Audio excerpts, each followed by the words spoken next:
Hi, this is Ben Gums with Tri-County Communications Cooperative with another tech tip on how to connect your laptop to a wireless connection. See, laptops these days typically have what's called a wireless Ethernet adapter built in. That means it has the ability to connect to wireless networks from modems, routers, or other places. In some cases, if your laptop does not have a wireless adapter built in, or if the wireless adapter it has is not functioning, or in other cases, if you have a desktop that you prefer to connect wirelessly, you may want to get a USB wireless Ethernet adapter. This plugs into a standard USB port, oftentimes found on the side or the back of your laptop or desktop computer, and it gives you the ability to connect to a wireless connection that way. So next I'll show you how to go on the screens on your laptop to make sure that your adapter is working, and how to connect to available wireless networks. Okay, so now I'm at my computer. I look in the lower right corner of my laptop screen for my wireless icon. On my computer it looks like a series of white steps, and right now it has a yellow dot on it. Your computer may have a different icon. It may look like a computer with little waves coming out of it. You can tell whether it's your wireless icon by just putting your mouse over the top of it. Whenever you hover over an icon like that, it'll tell you a description. Mine says, not connected, connections are available. It's the only one that would talk about connections like that down in the corner. So, to connect to a network, I just point to that icon and click my left mouse button. And a screen like this comes up. It says, not connected, connections are available. And it shows me a list of all the different connections that it can see. Now, depending on where you live or where you are, you may have more connections than this or fewer.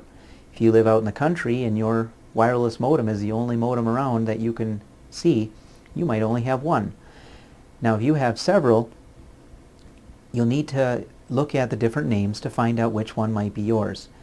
A lot of times, a good clue is whichever signal is strongest should probably be yours. In this case, I have 3 of them that have full bars. You can see off on the right, it's these little green bars here that shows me what my signal strength is. The next clue then is what brand of modem you have. Oftentimes, unless your connection was given your last name, your connection name might just be named after the brand of modem you have. In this case, I'm connecting to a Motorola cable modem, so the wireless connection name I'm looking for is going to start with Motorola. In some cases, you might also see a little padlock next to the name. That means that that wireless signal is secured. Either the technician who installed it put a security code on it, or somebody who has access to your connection secured it for you, or some modems come pre-secured right out of the box. So if your connection is secured, you're going to need your wireless security key in order to connect to the internet. So either find the piece of paper a technician left, or find the note that somebody wrote down that secured your password, secured your modem for you, or if you're using a cable modem like I am, I'll show it here. There's a sticker on the bottom of our cable modems. Like here's the cable modem here. There's a sticker on the bottom that says WPA PSK, and that long string of numbers and letters is my wireless security code. So I'll need to type that in when it asks me to. For now, I'm just going to point to the connection I would like to connect to and click my left button. It produces a connect button for me. And now, in some cases, you might also have a checkbox. I do not on mine, but you might have a checkbox that says automatically connect to this connection.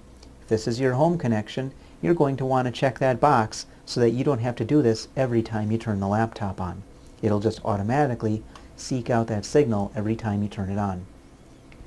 That usually takes between 2 seconds and 30 seconds to connect. Mine connected fairly quickly. So now it is connected and ready to go. I'll zoom in on that wireless signal bar again so you can see what that looks like. Now that yellow dot has gone away, when I put my mouse over the top of it, it says the name of the connection I connected to, and the words internet access, which means I have internet access. In some cases, I'll go through some troubleshooting here. In some cases you might connect to your modem, but it will say no internet available.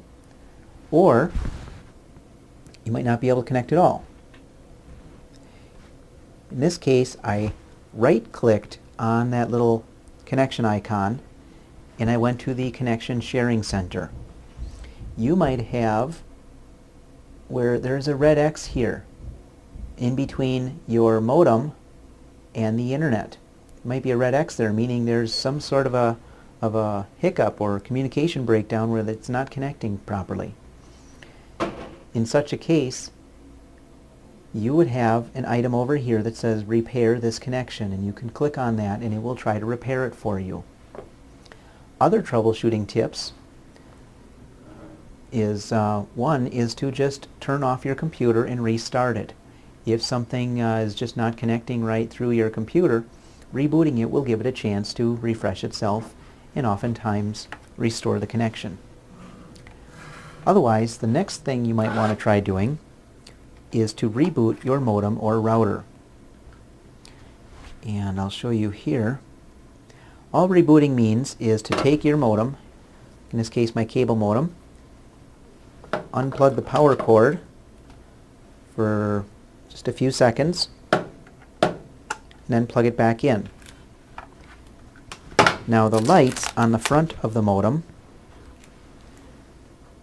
I don't have them on right now, but usually takes about 30 seconds or so for the connection to be made again. So you'll see the lights do all sorts of things from blinking fast and then slow and then finally connecting solid. So just give it a little while, and then you probably, after restarting a modem like that, you probably also should restart your computer. I find that best to reconnect. Other things, if your wireless is not connecting or if it says there's no internet access, is to just, if you have a desktop computer or any other computer in the house, try that computer. Sometimes it may not even be an internet problem so much as just a wireless problem. So you want to check and see if your internet's working from other computers.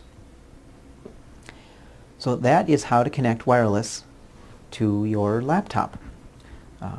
This has been Ben Gums with Tri-County Communications.